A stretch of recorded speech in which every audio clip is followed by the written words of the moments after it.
in my personal research, I showed in the Puranas that the dates which are given in the Puranas for, say, the origin of the sun or the Big Bang or the mass extinctions, and I did some more research and I found some more dates which are given in the Puranas which match stunningly in modern science. Tell me one literature which comes even close to modern scientific date for the birth of the sun. So the difference is 0.08%.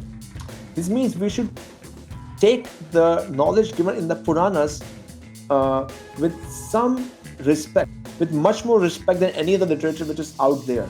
Hello and welcome to Theology Unleashed, the channel where Eastern theology meets Western skepticism. Today I've got Sidharth on and we are doing a debate review. So a month or two ago, Sidharth was on a Christian, how long ago was it? Yeah, a month and two ago. Month or two. 6 weeks ago. 6 weeks ago, okay. He was on a Christian Apologetics channel and did a debate on which is more scientific, the Bible or the Puranas. So Sidharth was obviously arguing for the Puranas, and there was a Christian arguing for the Bible. And on the debate, they covered a lot of subjects, but they couldn't go deep in everything. Sidharth wasn't able, in the short time he had, to respond to everything that was said.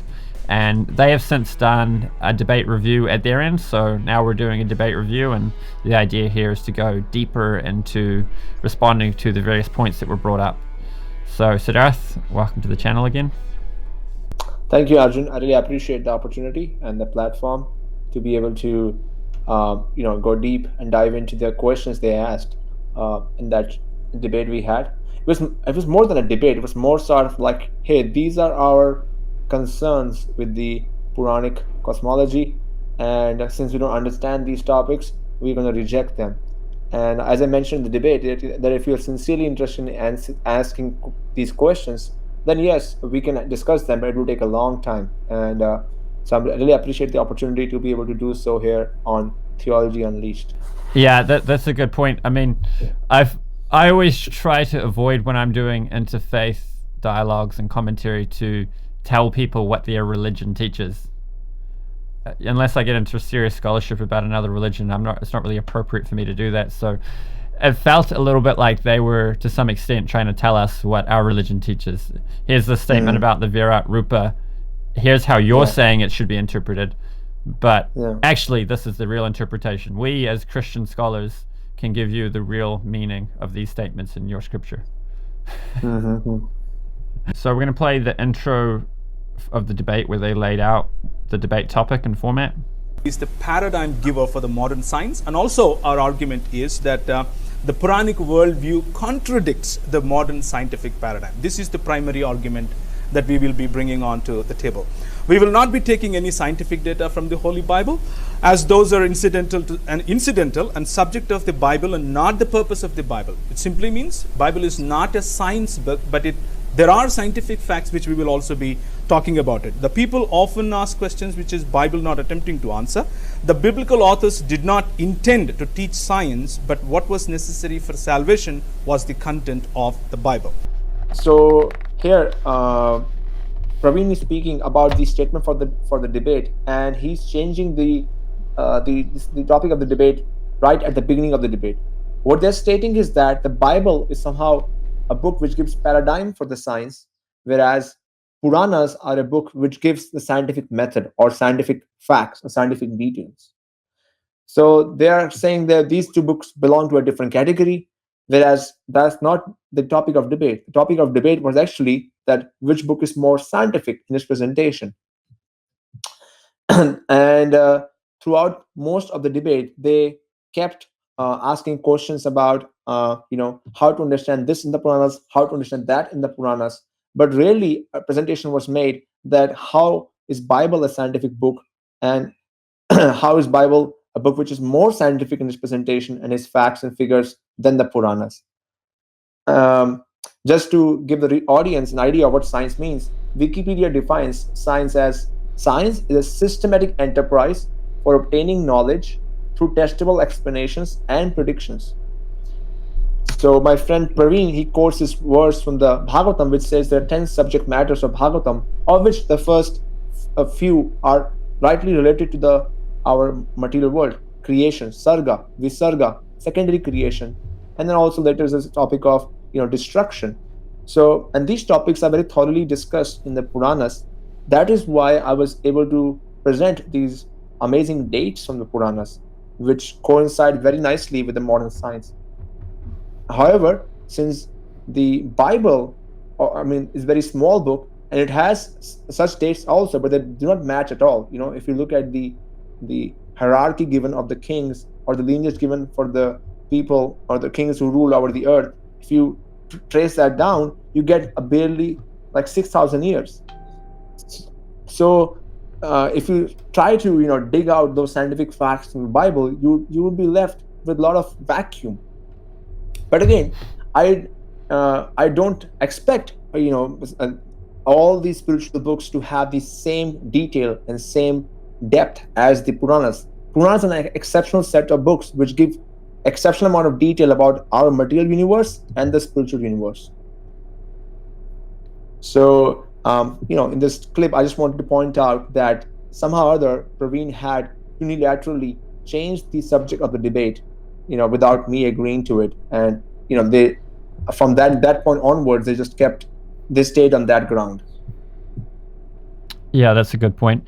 I mean, we can concede the point that the Bible or a biblical worldview led to the creation of modern science, without that helping them win the debate in any way. It can still be the case that the scientific statements in the Puranas are more astounding and accurate than the statements found in the Bible.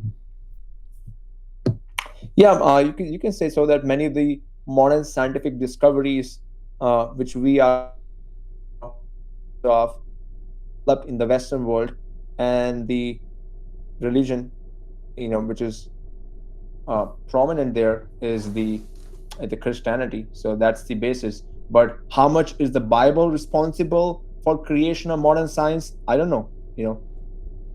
It was religion of everybody. There was no exception. And if you didn't have that religion, you'll be put to fire. Yeah, yeah. I mean, that's an argument Sam Harris makes, that, of course, all this modern engineering was done by Christians. There was nobody else to do it. Everyone was Christians. But I do think Stephen Meyer makes some interesting arguments for a biblical worldview informing scientific investigation. Like previously, the Greeks had thought God must be a perfect being, so he must do everything in a perfect way. Therefore, the orbits of the planets must be perfect circles. But then later on, I think it was this idea, God has free will, so he could actually do things how he likes. So actually, we need to go out and look. So it was this Christian understanding that caused people to actually go out and investigate empirically the world, rather than just assume, oh, well, here's the perfect way of doing it, so this must be the way it was done. But even if we concede that point, I mean, we can question whether modern science is actually, because Christianity being the instigator of modern science is supposed to be a chip in the favor of Christianity, because modern science is our savior. Modern science has come along and been our Lord and Savior and created heaven on earth, right? However, if we actually investigate what modern science has done, sure, it's done a lot of great things. I mean, I would hate to live in a world without antibiotics, for example. But if we really look at the impact it's had, there's a lot of negative consequences that come along with basically anything positive that science has brought. Like, yeah, I mean, we could go into the weeds with that, but it's pretty clear that the amount of devastation that's happened to the planet, like the mental illness rates are far higher than what they were 100 years ago, when we didn't have all the wonders of modern science. So if it's so great, why aren't people happy today? Yeah. And why aren't people going to anymore to churches? One famous person, Bhakti Vikas Swami, he quipped that thanks to my Christian upbringing, I was atheist by the age of 10. Right. Yeah. Yeah. All So right. I mean, since everybody was, I'm not sure how much credit I can give, but yeah, it's definitely God's hand in everything. All the intelligence people have got. So definitely, Christianity or God did play a big role in development of modern scientific discoveries, but how they have been used, Well, yeah, we can also say God worked through Christianity to bring about modern science. and he worked through the Indian traditions to deliver a comprehensive understanding from a spiritual perspective of the world, and that's why we find these deeper explanations in the Bhagavad Purana, and in the Puranas we can find a clear explanation of the cosmos, which fits with what modern science knows. Yeah. Should we I would move agree. on to the next clip? Yeah.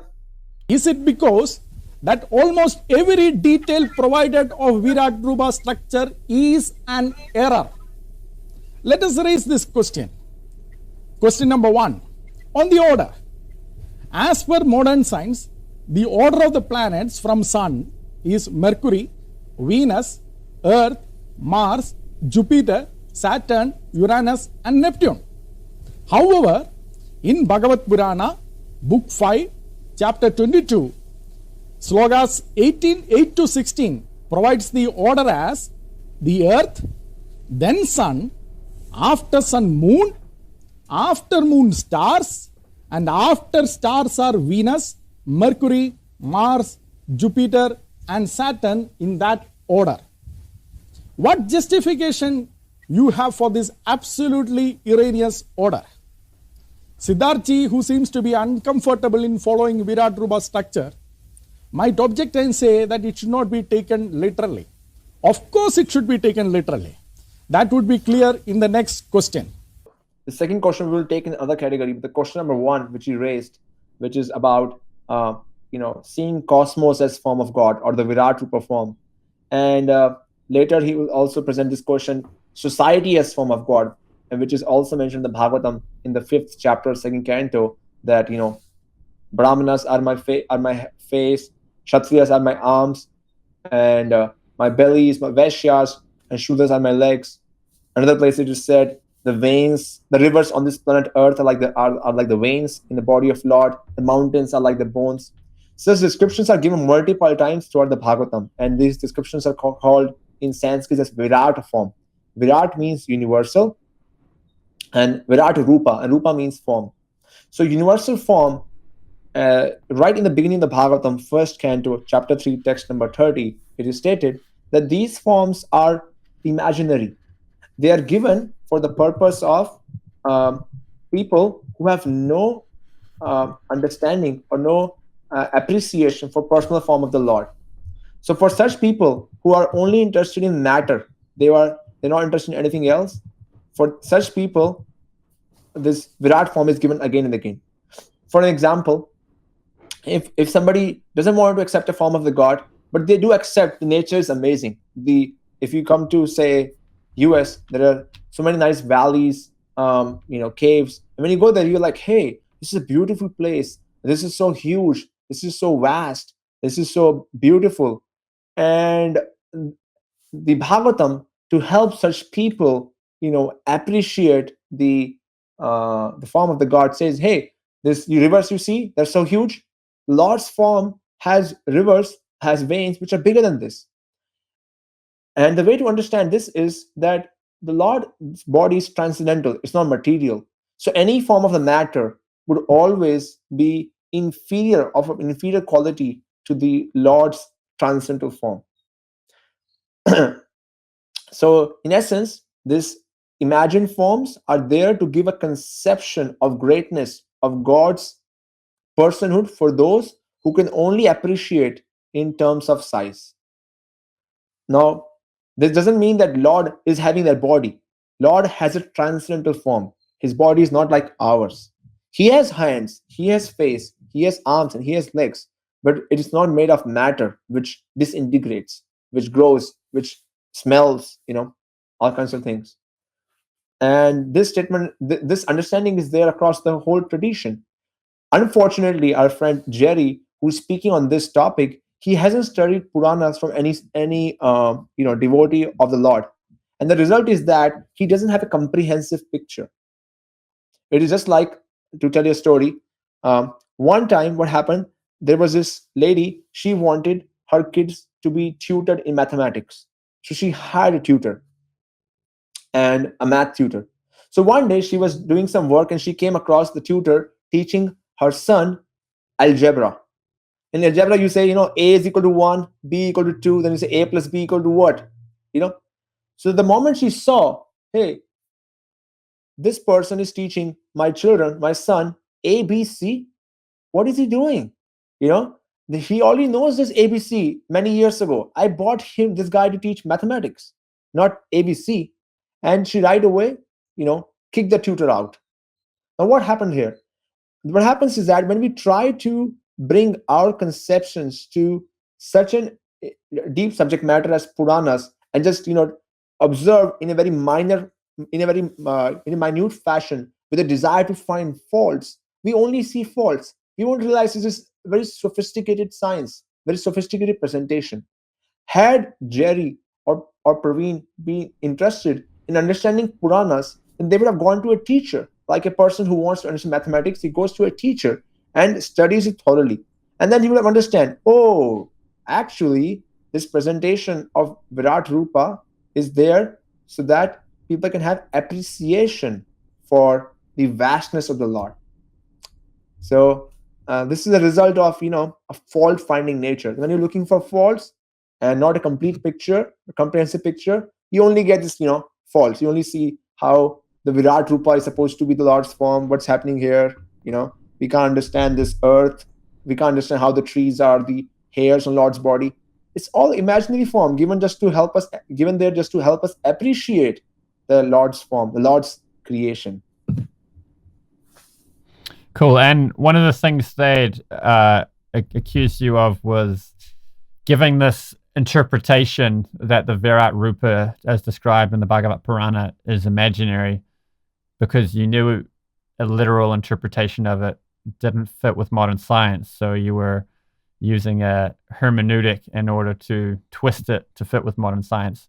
But we can show that's not the case, because we have a quote from Prabhupada in the Bhagavatam. A quote that's in the Sanskrit in the Bhagavatam too, not just in the purport. And there's also quotes from other previous acharyas who said this long before modern science had come to the conclusions it's presented to us now. Yeah, definitely. So there's the one quote is Bhagavatam 1:3:30. Maybe we can share later in the video, or you can share in the description later. And I can also send a quote from Lagu Bhagavatam Rita, where there is also a discussion by Rupa Goswami, where he discusses all different incarnations of God. And there he says the Virat Rupa is actually an imaginary manifestation. It is not eternal form of the Lord. It is only meant to be given as a conception, kalpita, a conceptualized form. Yeah, I've got it here on the screen. So here's the translation, and it is imaginary. It is to enable the less intelligent to adjust to the idea of the Lord's having form, but factually the Lord has no material form. So the word imaginary, the Sanskrit for that, it seems to be virachitam, manufactured. Should we move on to the next clip? Yep. Dimensional. It has length and breadth. Now you can move north and south, east and west, but you cannot move up and down. For that you need height. A cube is three-dimensional. It has length, breadth and height. You can move up and down, east and west, north and south. That is the three-dimensional space we live in.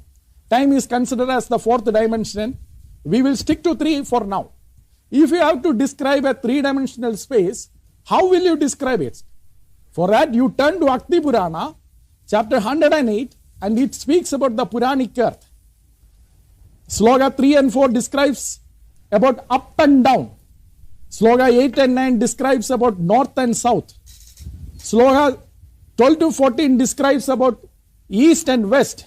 This is clearly a description of three-dimensional space. So here he makes a point that since the statements in the Puranas are talking about north, south, east, west, up and down, it must be three dimensions only. So although he quotes the book Flatlander, which I also quote in my book, he apparently didn't study it. He was very much happy to see that it was written by a reverend. All glories to that guy, Reverend Albert, who wrote that presentation. But unfortunately, Jerry didn't understand what higher dimension means. In higher dimensions also, say you go to 4 dimension or 5 dimensions or n dimensions, there will still be north, south, east, west. In fact, in a 4 dimensional plane, you can have multiple 3 dimensional objects which having the same features and be in the same in the same space. So I thought, that it deserves a longer discussion for our audience to understand this subject matter. And I came across this video. The objects of this world have three measures: length, width, and height. They can move in 3 dimensions: left and right, back and forth, up and down. That's the world we live in. But now, we need to figure out where to put the next perpendicular line to get a 4th dimension. It's no easy task, because this 4th dimension, as well as the 5th and 12th ones scientific theories say could exist, are hidden from us because of the limitations of our perception. While we were going through the first 3 dimensions, we could see that with every next dimension, we expand the possibilities. The objects become more complicated. As inhabitants of a 3D space, we can easily imagine what 1D and 2D worlds are like because they're part of our own.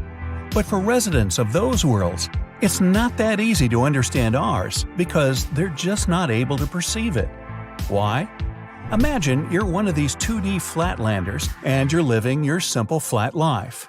If a sphere, a 3D object, somehow appears in your world, the only thing you'll be able to see is a dot that appears out of nowhere and then grows into a longer and longer line and then shrinks back down into a dot before disappearing.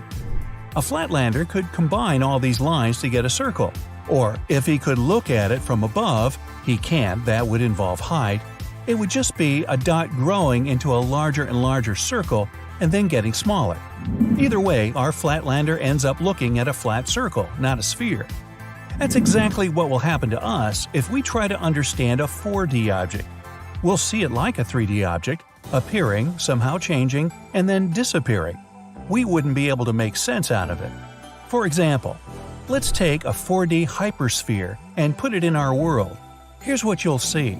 Looks like a regular old sphere appearing, growing, shrinking, and disappearing. Good luck trying to combine the spheres all together to make sense out of its 4D shape. Okay, let's try it with something a little easier. Remember, 1D is a line, 2D is then a square, and 3D adds more perpendicular lines to get a cube.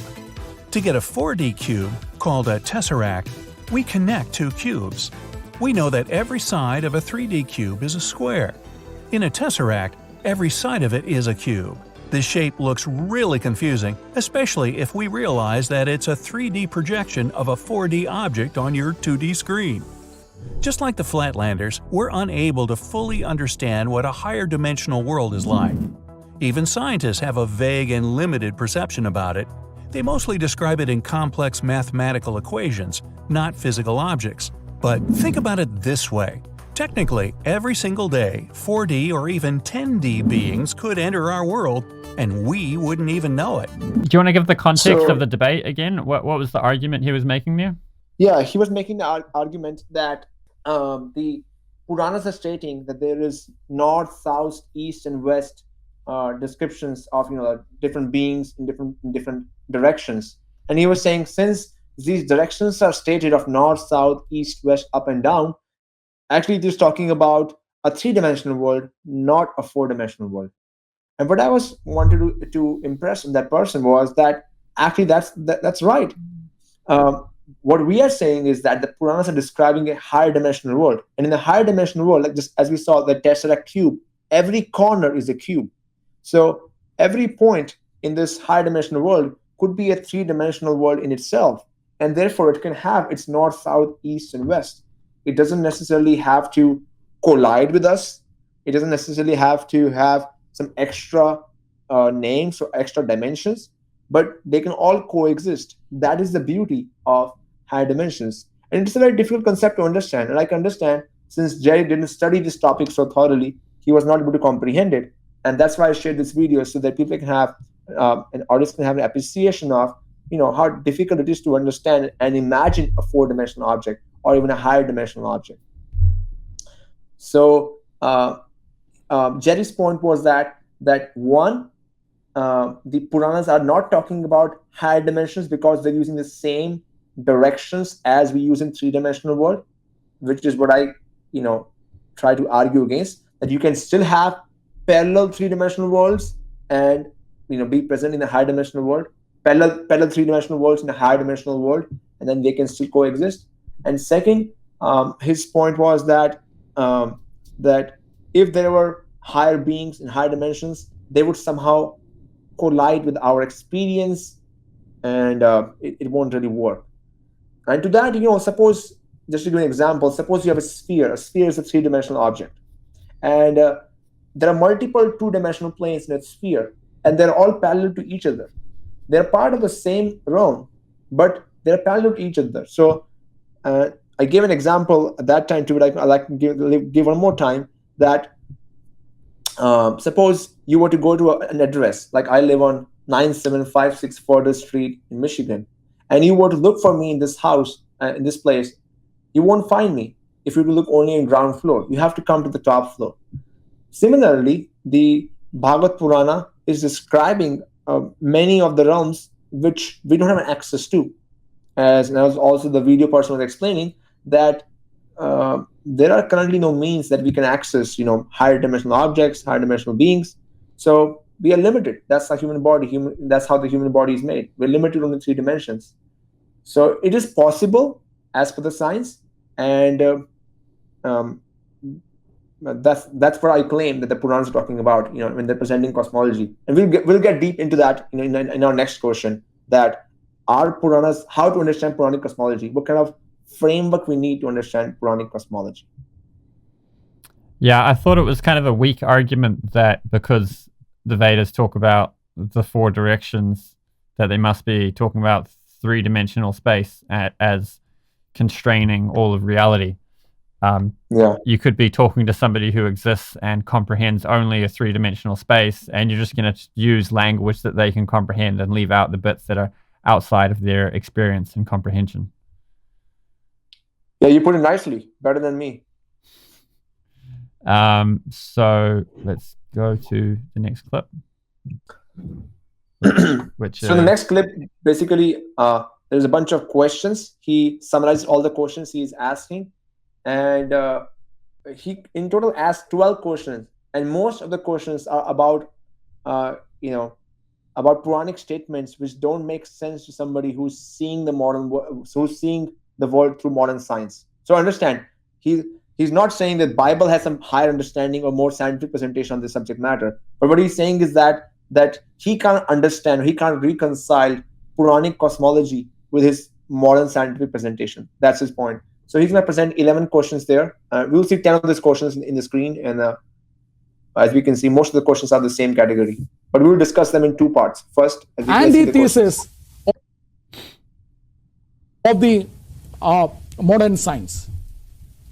Before I sum up, before I conclude, to make it very easy for Sidharth, let me revise the questions that I have raised. 2 minutes. Thank you.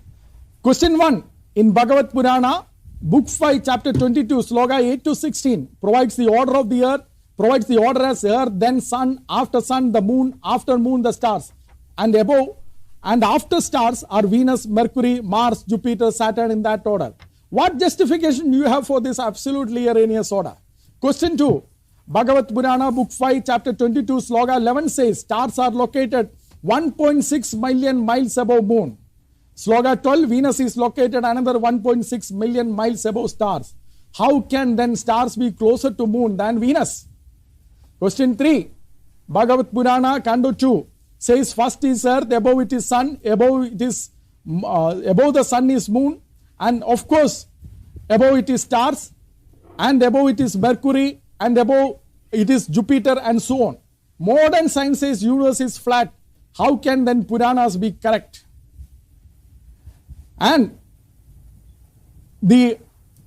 as we said, another question is on the lunar eclipse. Bhagavad Purana, Book 5, Chapter 24, Sloka 4 says lunar eclipse is caused by Rahu. Because of the heat of the Sudarshana Chakra of Vishnu, Rahu runs away after a Muhurta. Is lunar eclipse caused by obstructing the light from the sun, or is it caused by Asura Rahu? And if the the 7 continents and the 7 oceans of the Puranic earth is hyperdimensional. Please explain if the clarified butter ocean and the other oceans that are described, are they also hyperdimensional? And how can the hyperdimensional space be created by the chariots of a Raja? So on these two screens, he shared 8 questions. Of these 8 questions, question number 4 and question number 6 are regarding moon, which we'll discuss separately. But all other 6 questions we'll consider, in one go. So basically, the Puranas, especially 5th canto, and a couple of other places also, but mostly 5th canto is full of the description of the material world. And it describes mountains which are very tall. It describes oceans of clarified butter, milk. It describes distances. Before we go and start having discussion on about that subject matter, I want to discuss an analogy. All of us most of us have spent some time in a chemistry lab. Sometime in chemistry lab, we are given solids, suppose we're given a glass beaker which has a white powder, another has a charcoal powder. Now one is white, one is black, but if you mix them together, it becomes a gray powder. With your eyes, without eyes we cannot see that it is combined form of white and black particles. But if we put that mixture under a telescope, we would see that, oh, it is actually white and black particles. So what is the reality? Actually, reality is a reality that they are black and white, or is a reality that they're gray? Both the realities, are true, but it's a matter of observation. Depending on the scale of observation, we are seeing a different reality. So the knowledge about the material world is stated, in depth in the Vedic literature.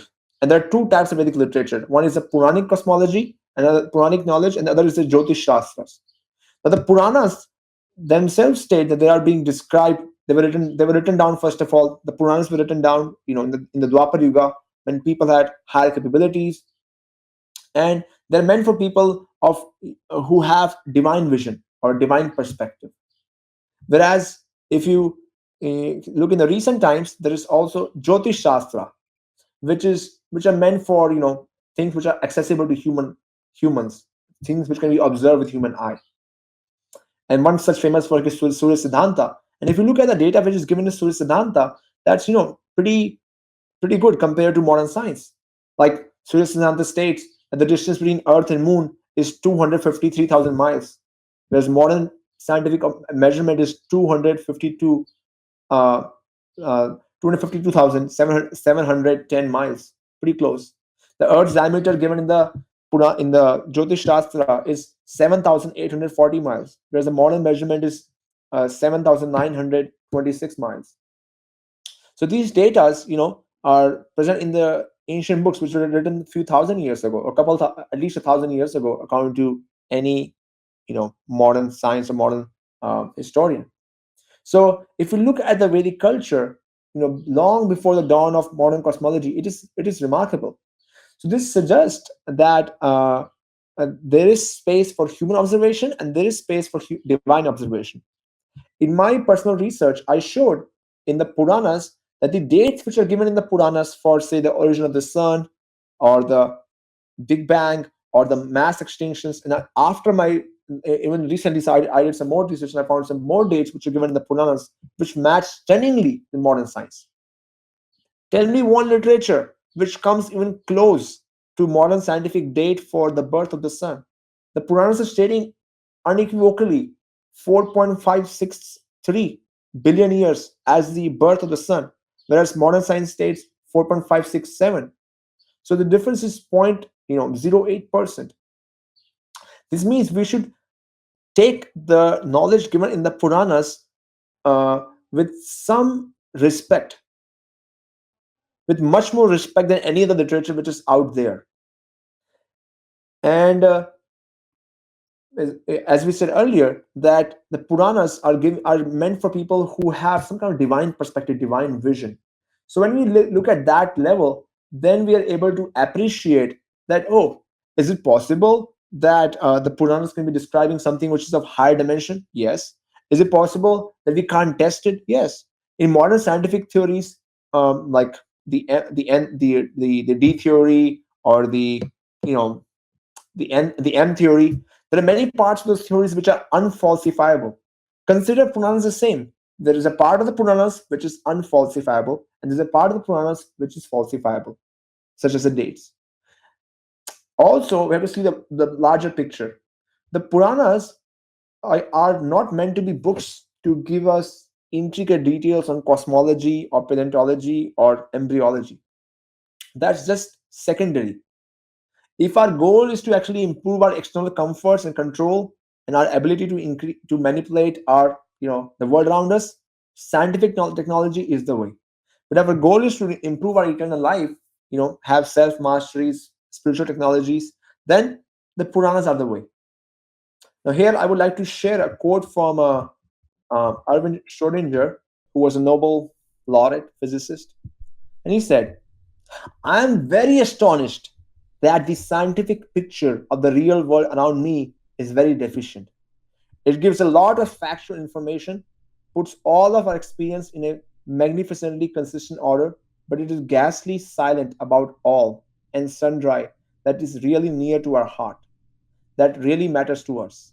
It cannot tell us a word about red and blue, bitter and sweet, physical pain and physical delight. It knows nothing of beautiful and ugly, good or bad, God and eternity. Science sometimes pretends to answer questions in these domains, but the answers are often so silly that we are not inclined to take them seriously." So, so modern science, cannot explain the existence of our life on our planet. Cannot explain dark matter, dark energy. There's so many things it cannot explain.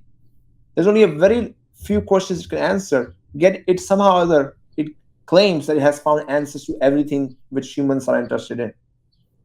Whereas the Puranas, they are specifically books meant for God realization, for self realization.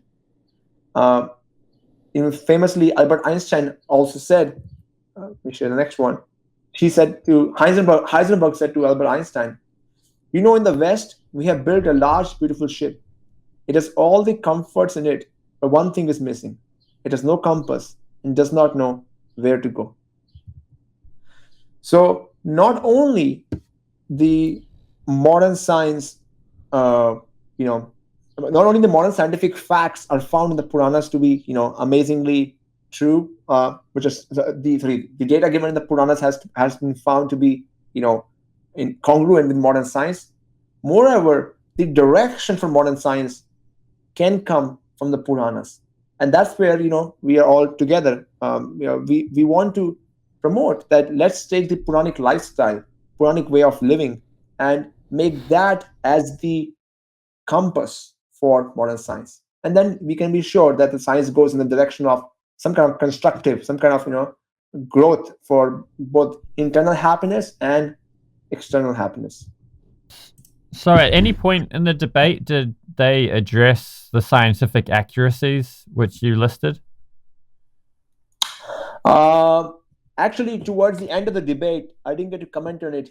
He shared that that my dates were incorrect because he started, looking up on different places while I was speaking. Somehow they didn't do their homework before, but they were looking up the dates on different forums, and he was trying to do a calculation on the fly, and somehow, I mean, they said that my calculation was wrong, but they couldn't tell why it was wrong. So most people, when they look for, say, age of the Earth or age of the universe, they go for Wikipedia and look up, hey, what's the age of the Earth according to the Hindus? And people come up with all kinds of numbers. They do calculation, addition, and you just post it there. I mean, come on. If what I'm sharing was already known to everybody, then people won't be talking. I won't be publishing a book about it. I won't be publishing a paper about it. The whole reason I published a paper and a book about it, because it is something which was ignored and left out in the study of the Puranas. And that's why I did the whole analysis and discussed those dates. So, so they kind of ignored those dates throughout the whole discussion. And the points which I've been discussing, those were the major points they've been speaking about. Could you just tilt your camera so it's closer to the top of your head? Yeah. No, yeah, that's good. Actually, no, I gotta fix one thing.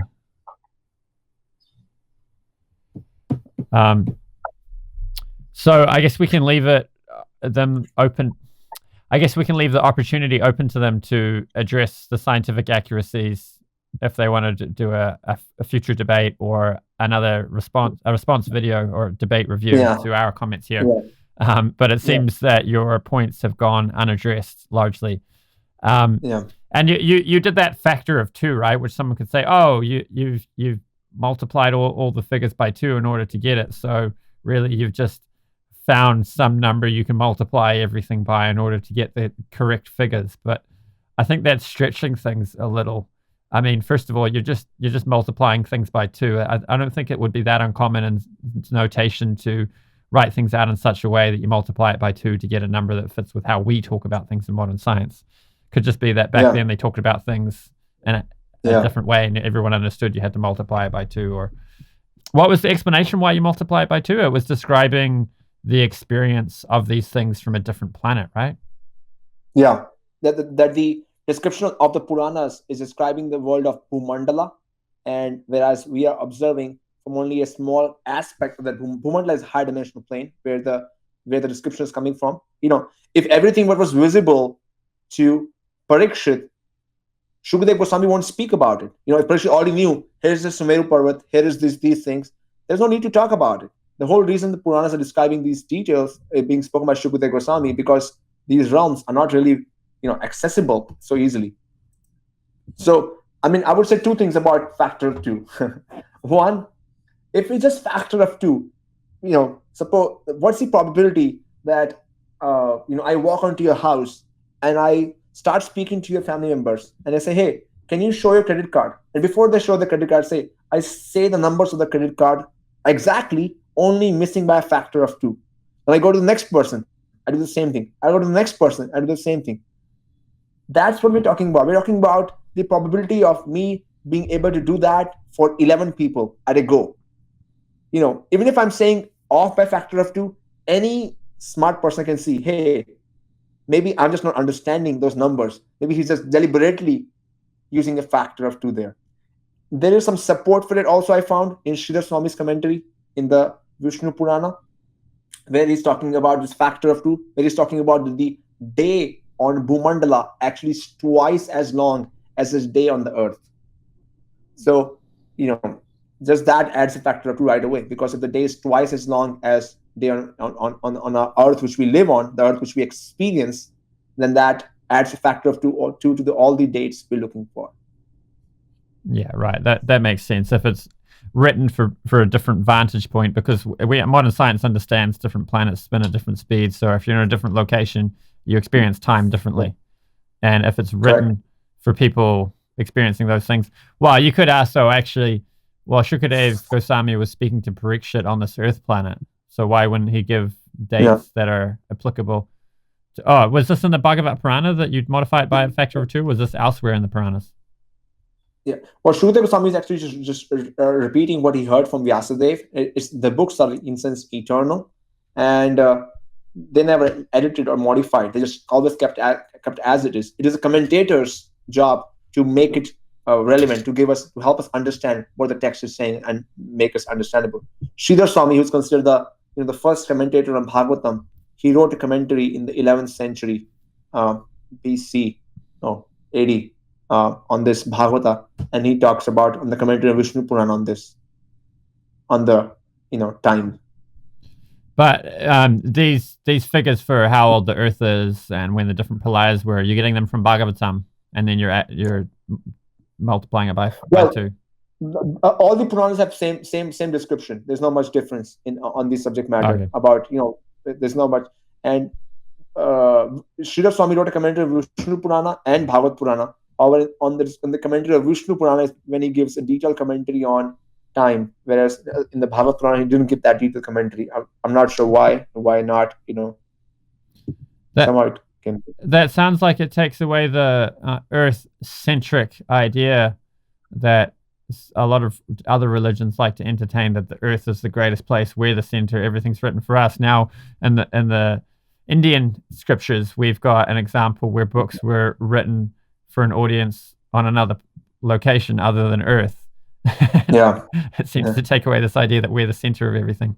And often religions criticize for that, this idea that it places us in the center of everything. And that's absurd because the universe is massive. Why would we be the center? Rightly said by you. Yep. There's one more thing I wanted to discuss on those questions, which we went over the 8 questions. There were 2 questions about moon, which I want to discuss specifically because he brought this point that since moon landings were there. Can I discuss that point right now, or should I wait go for it. Okay. So he brought this point out since moon landings were real, and Prabhupada was saying that if moon landings are real, then all our movement is gone. Something of that sort he quoted. So, what's happening there is that he also brought this point about how the eclipse is created, because we hear that Rahu is the one which eats up the moon, and that's why the eclipses are there. So first of all, we have to understand that the Vedic scriptures are stating again and again that Chandraloka is actually a heavenly world. Whenever you say heavenly, it means that it's something which is not has same features as the 3-dimensional world Earth which we live on. Again, it's a higher dimensional planet with higher living beings. So if astronauts actually went there, and if they didn't encounter life, it's quite possible that they couldn't really enter the Chandraloka. Like as I say earlier, you could come to my house and go on the ground floor, you won't see me. That's one way. Another is that since it's a higher dimensional world, it's quite possible that the beings who are living in the Chandraloka were able to somehow or other, divert the astronauts who went to moon. They may have thought they landed on the moon, but they may have been grounded on, say, another high dimensional planet, Rahu. By the way, Rahu is considered to be again a high dimensional being who always comes into play whenever sun, earth, and moon are in one line. Whenever there is an opportunity for an eclipse, he comes and he does his job. Just like, and I gave an example in the debate, that suppose you go downstairs, I go downstairs and I see a nice cake being baked in the oven. I could say that the reason for the cake is that flour and oil and baking soda, baking powder were mixed and sugar was mixed. That's one perspective. But another perspective is that it's my mother or my friend who put those ingredients together. So at one level, it is that the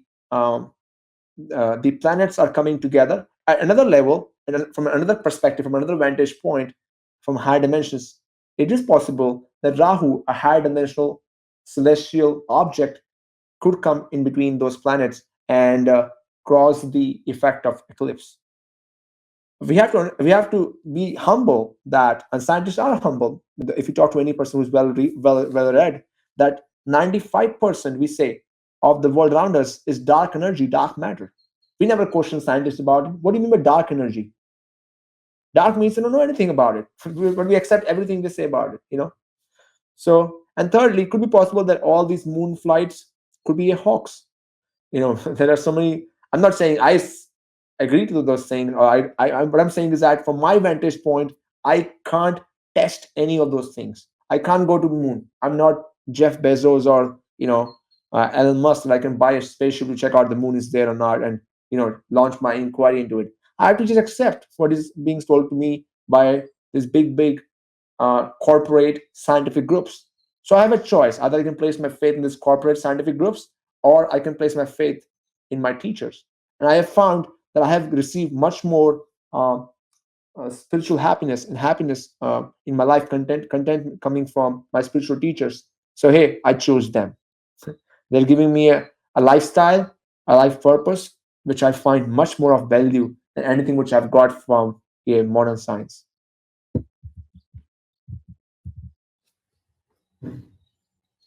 I can't hear you somehow. But we have testimony from people who say that the moon landings happened, and we must accept their testimony as inerrant and issuing from an authority which is unquestionable. They even supplied photos. That 100% has to be true because they said so. Yeah. I'm not supposed to say this, but so many people have made fake vaccine passports, everything is possible right now, in the world of digital media. Anything you can do, crop up, cut and paste, like you are right now in India, looks like from the background. Yeah. I could put myself on the moon. Yeah, and you can give testimony. Arjun, can you give testimony? You are in Connaught Temple right now in India. Yeah, I'm in Sri Ranganath right now in India, coming to you live.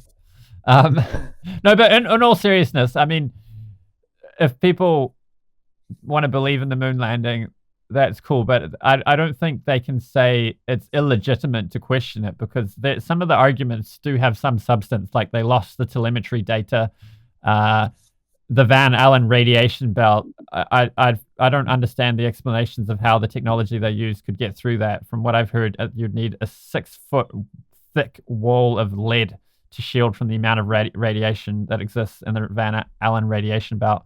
And also, like, that little Apollo lander thing that they landed on the moon with didn't have an impact crater. It's just sitting there with no impact crater because it had the thruster to brake so it didn't crash into the moon. And that should have had an impact crater. And then people show the shadows and the photos they have of the moon, and you can see the shadows intersecting, which is only something you get from studio lights. If you've got a light source from the sun, which is millions of miles away, that all the shadows are going to be perfectly parallel, at least as much as you could tell from the photos. So there you go. You are more expert on this subject matter than me. I mean, I don't get into these debates. I'm not interested in arguing with somebody. If somebody wants to believe in the moon landing, cool. We've got a hermeneutic for that too. I mean, Prabhupada, Chaitanya Charan has a nice article on this, which we can link to. But basically, whatever you want to believe about the moon landing, there's a hermeneutic that fits with that. It's not a key tenet of our faith. He did have that quote from Prabhupada, where Prabhupada said, if the moon landing is shown to be true, it throws out the Bhagavatam picture of the world. But that's one thing he said once, and we can interpret that too, that if it's shown that they reached Chandraloka, but even if they had reached Chandraloka, that would prove. But elsewhere he said, if they didn't go, then it fits with their worldview. And if they did go, they must have, it's possible that the superior beings that exist on the moon just created a false moon for them to experience as if it was hollow. There's a meme actually on the web, maybe I can find it and add it, where there's the Mars rover's there pointing a camera, and there's two aliens there standing holding pictures, so the Mars rover just sees pictures of a barren wasteland. Which is basically what Prabhupada described as one possibility. So we don't need to know what's actually the case about these things. All we need to know is whatever is the case, we can fit that into our Bhagavatam picture. What was that movie? It was a movie like the Truman Show, something like that. You know that guy? The Truman Show. Jim Carrey's living in a TV show, a reality TV show, and at one point he gets into a boat and he crashes into the edge of the set. I think that's quite possible. It's like these astronauts walk straight into like the TV show, and they are there. Like Truman Show. Hey, the demigods are laughing at them. Hey, here comes this foolish Earthlings want to experience the moon without doing any pious activity. Enjoy. No water. Let's mess no with water, them. No food, and all talk about building buildings there and all kinds of stuff. We have been hearing this for all this time. Now they want to make buildings on Mars. Just say propaganda to get money. Big organizations. I mean, all over the web, you get all sorts of conspiracy theories and whatnot about it. Like, there's people who are supposedly whistleblowers that say they went to the moon and they found other beings existing there already, and there's a reason why they've never been back. They weren't welcome there. There's people saying that too.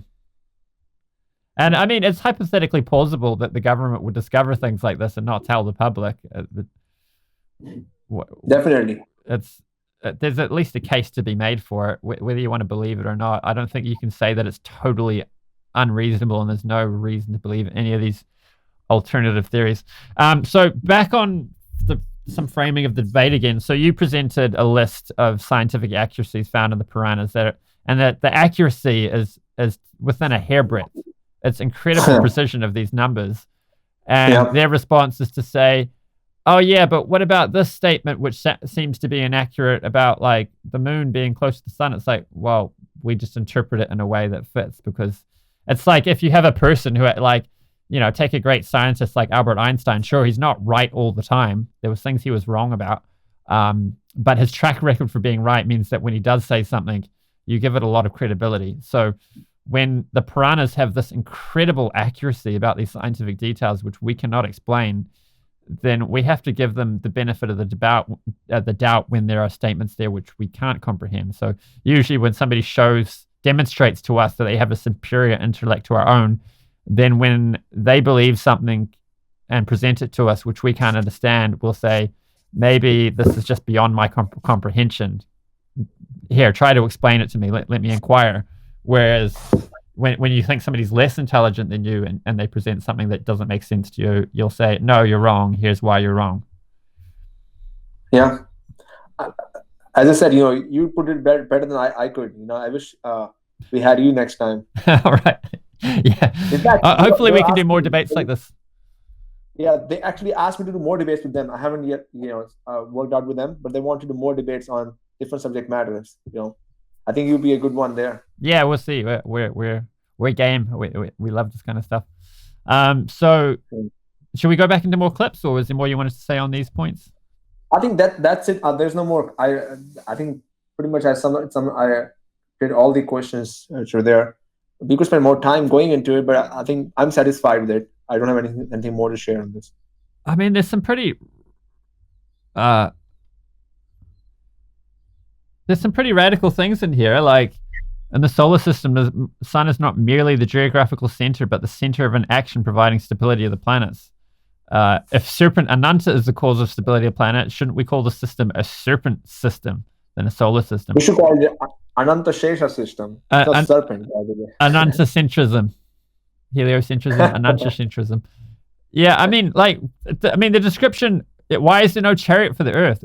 If there is, please provide a reference, because in the Puranic cosmology, Earth is supposed to be stationary, and the sun is moving around pulled by a chariot. What? I mean, they've pointed telescopes at the suns before. Where's this chariot? Yeah.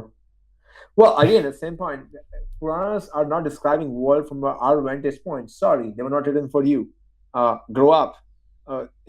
Puranas are stating a method by which we can grow up and have that vision. And the process is tapasya, austerity. One has to raise oneself up. Suppose you want to see the same things which somebody does after doing a PhD. Like if I were to ask you, hey, can we try to work on this, quantum gravity? Can I work with quantum gravity with you? I walk into a quantum gravity lab at Stanford. Hey, I want to work in quantum gravity lab. And I keep thumping my hands on the door. What would they do? They call 911 and you put me back in the prison. Similarly, the Puranas are not meant to be meant for stupid earthlings who haven't trained themselves. Puranas are studying a method by which we can see the world that way. And for that, we have to go through a process of training.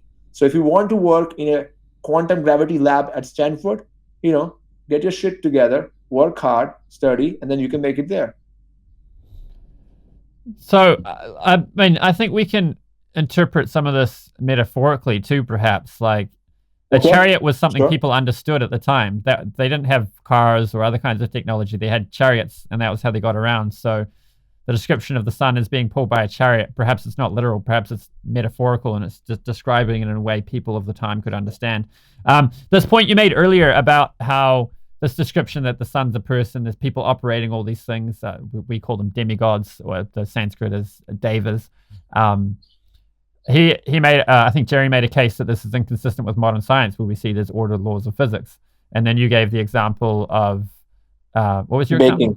Baking, right. John Lennox gave a simple example. He said, how do you explain the existence of the motor vehicle? The laws of physics or Henry Ford? And the point is, this is a category error. The laws of physics are not in competition with Henry Ford as an explanation for the motor vehicle. They're both compatible. So similarly, John Lennox points out, if the kettle's boiling, how do you explain this? You could say the kettle's boiling because of the boiling point of water, the temperature of the kettle, the electricity running through the coil, the power station, the fact that the kettle's plugged in and switched on.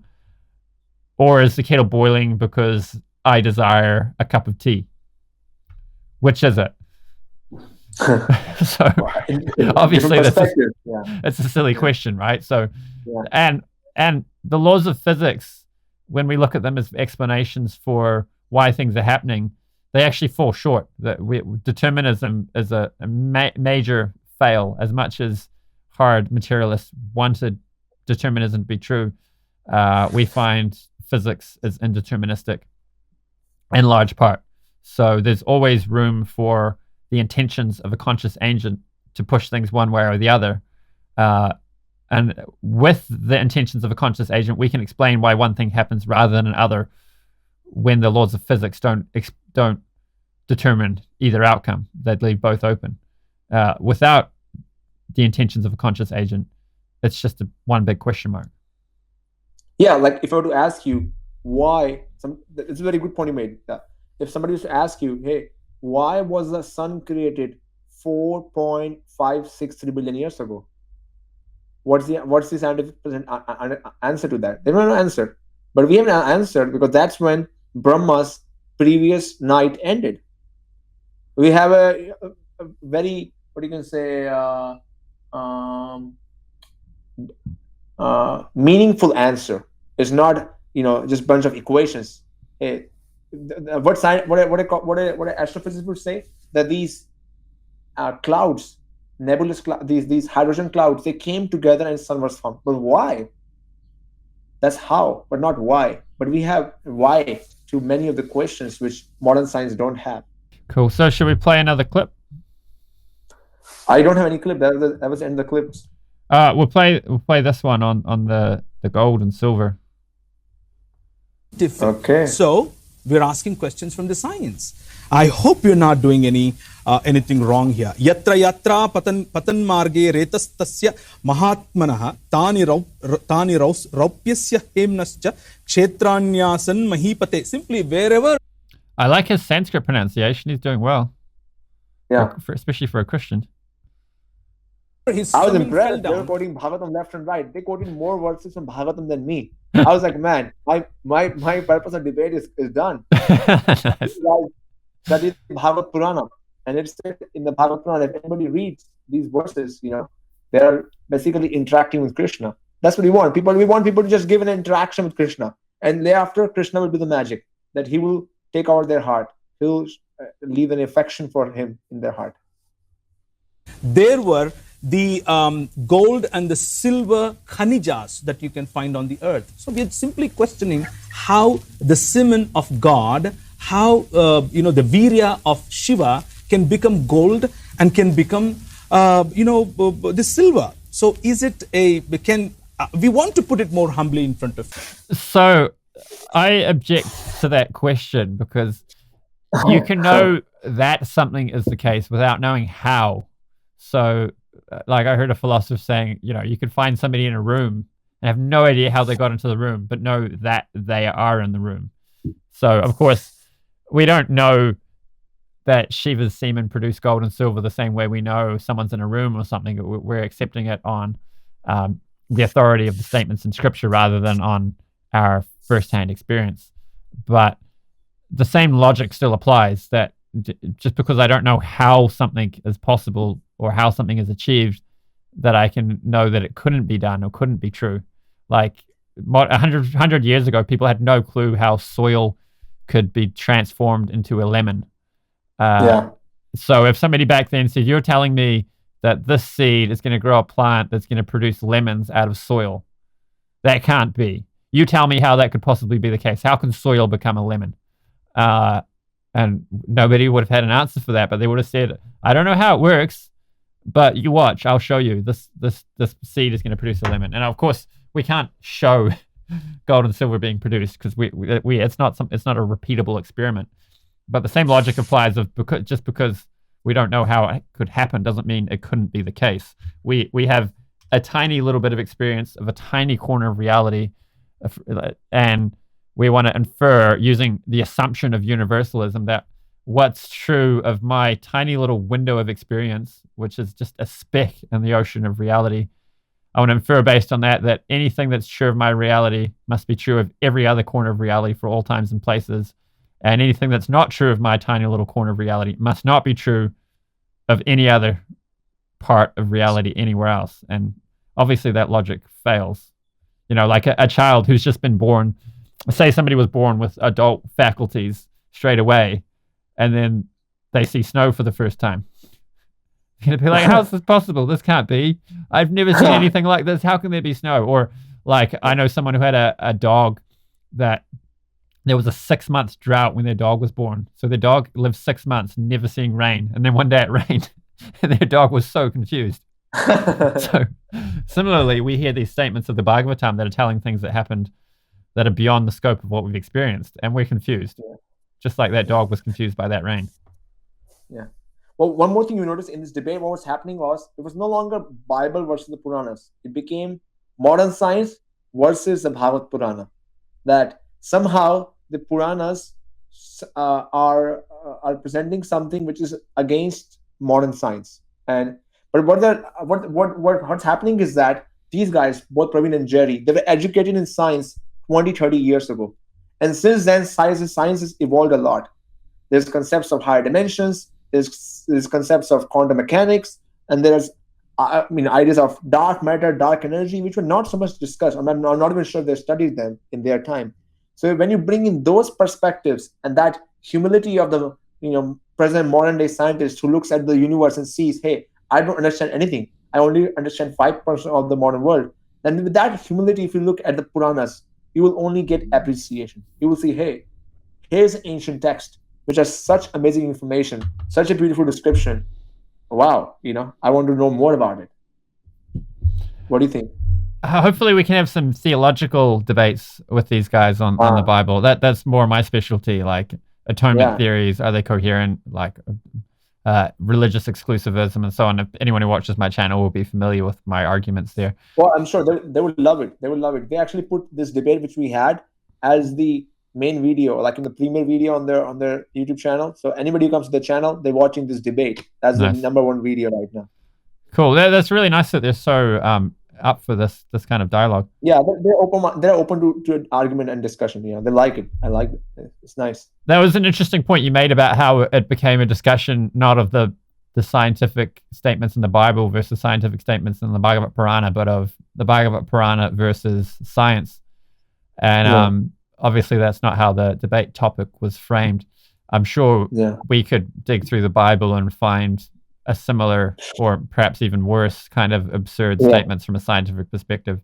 I mean, you do get Christians who are young Earth creationists, think the Earth's only 6,000 years old. I don't know if that's biblically supported. I've seen a lot of people argue that it's not, and it's just a speculation. No, it's because there's a lineage given there of all the kings going back. Oh, no, there's a lineage given of all the kings, but Noah's said to have lived for 700 years. Make it 700. Make everybody live for 700. Add it up. You won't get billion. Yeah, but you won't get 6,000. They get 6,000 assuming they're all living for 70 years or something.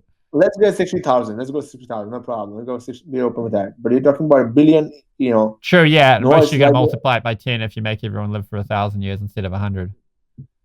Yeah. Okay, brother, I have to actually head out soon. Can we close it here? I promised somebody I'll be somewhere. Yeah, sure. I think this was interesting. So thanks for coming on. It was so fun. Having so this much discussion. fun.